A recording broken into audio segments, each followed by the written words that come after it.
It's really funny for me to be on YouTube. I'm a generator and I responded to being here today. It's not something my mind would have said yes to, that's for sure. And speaking about the mind, it doesn't matter if you're a manifester, if you're a generator, if you're a manifesting generator, if you're a projector, or if you're a reflector. If you're talking to yourself in words, and you're telling yourself what you should do, who you should be with, how you should be, you cannot believe a word of that. That is the mind. The mind is a beautiful thing. The mind is gorgeous. This is not in any way putting the mind down. The mind is wonderful for dealing with out there, for helping other people in their lives.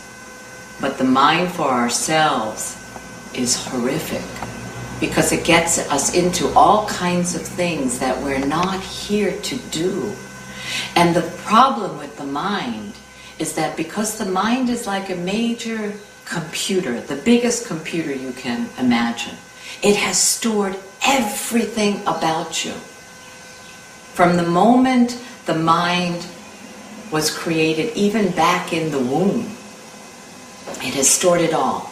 So it gives the illusion that it knows you, and that it knows what you should do, and how you should do it, and who you should be.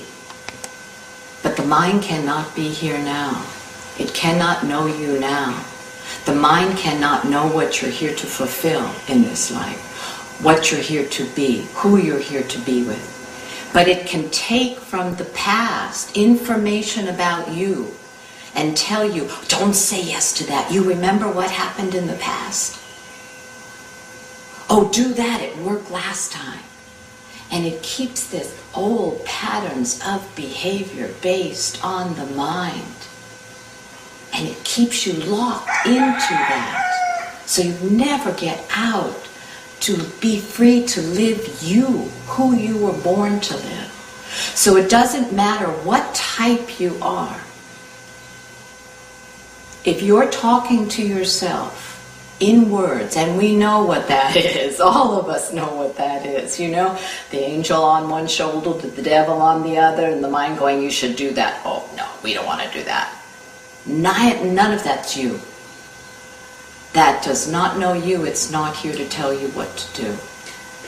So if you're talking to yourself in words, that is the one thing that you can know not to pay attention to, not to give it the decision-making capabilities in your own life, because it is not here to guide you, because it doesn't know you.